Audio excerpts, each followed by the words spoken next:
donatárias. Antes de começar o assunto, lembre-se que no link na descrição há slides, apostilas e atividades de todo o conteúdo de História do ensino fundamental e do ensino médio. Professora e professor de História. Esse rico material economiza seu tempo e facilita demais seu trabalho. Em 1500, os portugueses chegaram ao Brasil, mas, por um tempo, eles estavam mais interessados nas especiarias das Índias. Foi só na década de 1530 que, com medo de perder o território e os recursos para outras nações, Portugal resolveu colonizar o Brasil. A colonização envolveu uma ocupação e uma exploração do território. E como o rei de Portugal faria isso? Ele decidiu usar um sistema chamado capitanias hereditárias. O que eram as capitanias hereditárias? As capitanias hereditárias eram grandes pedaços de terra que o rei de Portugal dividiu e entregou para nobres e pessoas de confiança chamadas de donatários. Os portugueses já utilizavam as capitanias hereditárias com sucesso em outros territórios, como Cabo Verde e a Ilha da Madeira.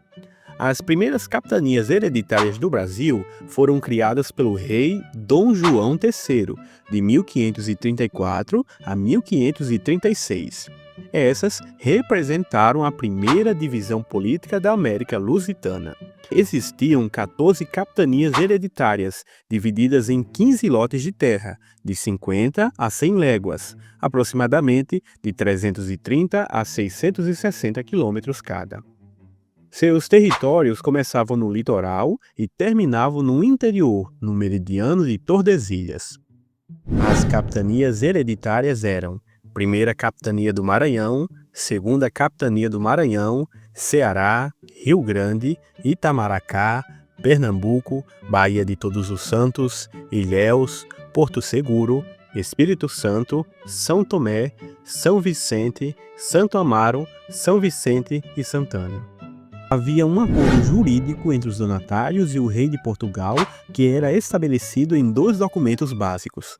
O primeiro documento era a Carta de Doação, que concedia ao donatário a posse da capitania. A posse consistia no direito de ocupar, em nome do rei, a área demarcada da capitania. Porém, o donatário não podia vendê-la, porque não era propriedade dele, visto que ela pertencia ao rei de Portugal. O segundo documento era a Carta Foral, que determinava os direitos e os deveres dos donatários. Os direitos incluíam atuar como juiz e administrador, criar vilas e conceder sesmarias. As sesmarias eram pequenos lotes dentro da capitania. Fazer guerra justa, que era o combate e a escravização dos indígenas com a autorização dos religiosos. Receber 5% dos lucros da venda do pau-brasil. Já os deveres incluíam entregar ao rei de Portugal 10% dos lucros obtidos sobre os produtos da terra e 20% dos lucros sobre metais e pedras preciosas. Reconhecer que o monopólio do pau-brasil pertencia à coroa portuguesa, proteger o território com força militar e expandir a fé cristã.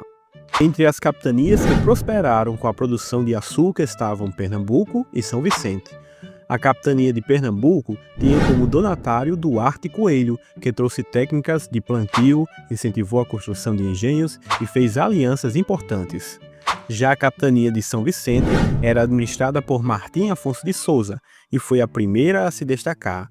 Ele fundou vilas, organizou a defesa contra indígenas e introduziu o cultivo de cana-de-açúcar. A maioria das capitanias não alcançou os resultados econômicos esperados pelo governo português e pelos donatários.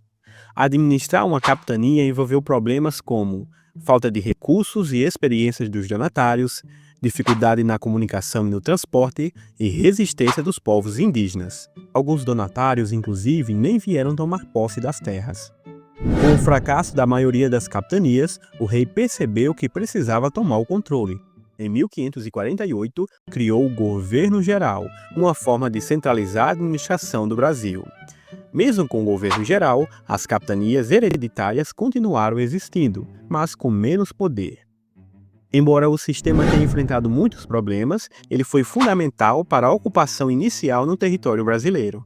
As capitanias hereditárias marcaram o início da formação de vilas, o desenvolvimento da agricultura e a introdução do modelo econômico que seria a base da colônia. No início da colonização, Portugal administrava o território do Brasil por meio das capitanias hereditárias. Mas nem todas as capitanias deram certo. Algumas enfrentaram ataques de indígenas, falta de recursos e abandono. Por isso, em 1548, o rei de Portugal decidiu mudar de estratégia e criou o Governo Geral. O Governo Geral foi um sistema administrativo centralizado criado por Portugal para administrar a colônia do Brasil. É importante lembrar que as capitanias hereditárias ainda existiam, mas os donatários não tinham tanto poder e autonomia como antes. Muitas funções que antes eram desempenhadas pelos donatários passaram para as mãos do governador-geral.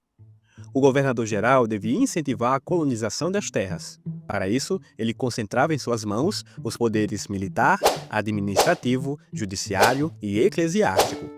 Era encarregado de ajudar os donatários, defender a colônia dos ataques estrangeiros, incentivar a busca por metais preciosos, nomear padres para igrejas e lutar contra os indígenas que resistissem à conquista.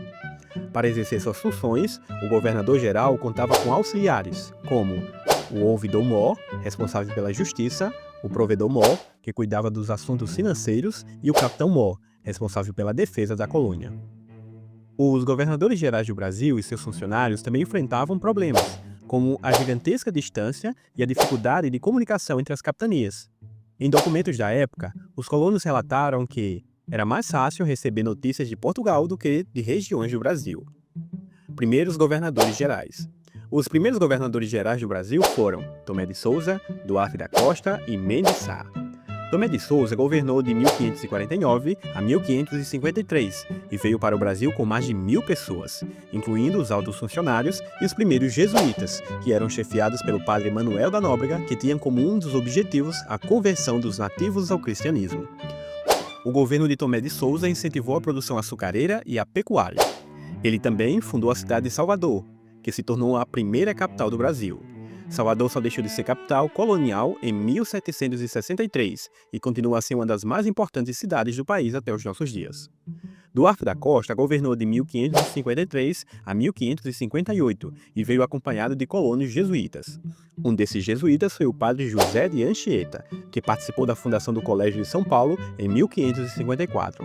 Mais tarde, em torno desse local, desenvolveu-se a cidade de São Paulo. Durante o governo de Duarte da Costa, os franceses aliaram-se aos Tupinambá e invadiram a Baía de Guanabara, no atual estado do Rio de Janeiro, onde fundaram um povoado chamado França Antártica, em 1555. O governo de Duarte da Costa não conseguiu expulsar os franceses. Mendes Sá ficou no cargo de governador de 1558 a 1572. Durante seu governo, os franceses foram expulsos da Baía de Guanabara e ocorreram intensos combates contra os indígenas que resistiram à colonização. Nessas lutas, Mendes Sá contou com a ajuda de seu sobrinho chamado Estácio de Sá, que é considerado um dos fundadores da cidade de São Sebastião, do Rio de Janeiro. Foi durante o governo de Mendes Sá que ocorreu a Confederação dos Tamoios. No sudeste do Brasil, povos indígenas se uniram para combater os colonizadores portugueses. Participaram dessa união os Tupinambá, os Carijó, os Guaianá e os Tupiniquim. A aliança foi chamada de Confederação dos Tamoios. Na língua tupi, tamoio significa nativos, os mais velhos do lugar. Durante o governo de Mendes Sá, os tamoios lutaram contra a invasão de suas terras e a escravidão imposta pelos colonizadores. Apesar de vencerem algumas batalhas, os indígenas foram afetados por uma epidemia de varíola e estavam em desvantagem militar. O governo de Mendes Sá foi considerado um dos mais violentos do Brasil colônia em relação aos povos indígenas. Nesse contexto, a Confederação dos Tamoios foi o primeiro grande movimento de resistência contando com o apoio dos franceses que estavam no Brasil. Ao final, os portugueses venceram a resistência dos nativos.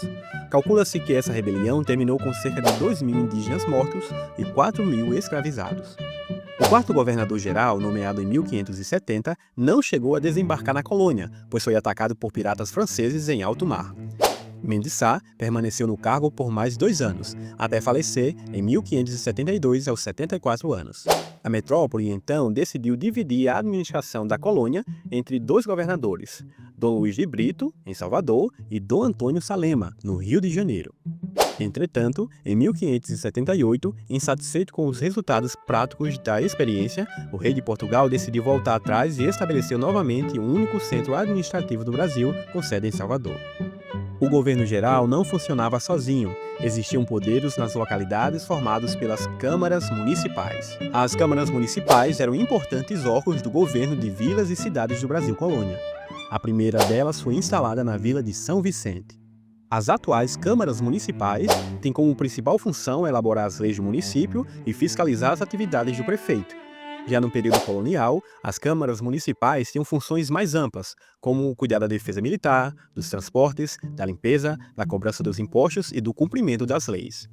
Além disso, as câmaras podiam autorizar luta contra os indígenas que resistiam à dominação, administravam a construção de novos povoados e definiam o preço dos produtos. Em geral, as câmaras eram controladas pelos grandes proprietários da região, que exerciam o cargo de vereadores, e eram conhecidos como homens bons. Esse termo não quer dizer que eles eram bondosos, mas sim que se distinguiam dos demais grupos sociais. Na época, era considerado um homem bom quem tivesse sangue puro, expressão que os cristãos usavam à época para se referir àqueles que não possuíam parentes judeus, muçulmanos ou negros. Boa linhagem significa pertencer a uma família rica e com alguma condição de nobreza. Atividades de prestígio significa não exercer trabalho considerados rústicos. Portanto, as exigências para ser um homem bom impedia que a maioria da população tivesse acesso ao poder político. Essas exigências discriminavam as pessoas por gênero, religião, cor, riqueza e ocupação profissional.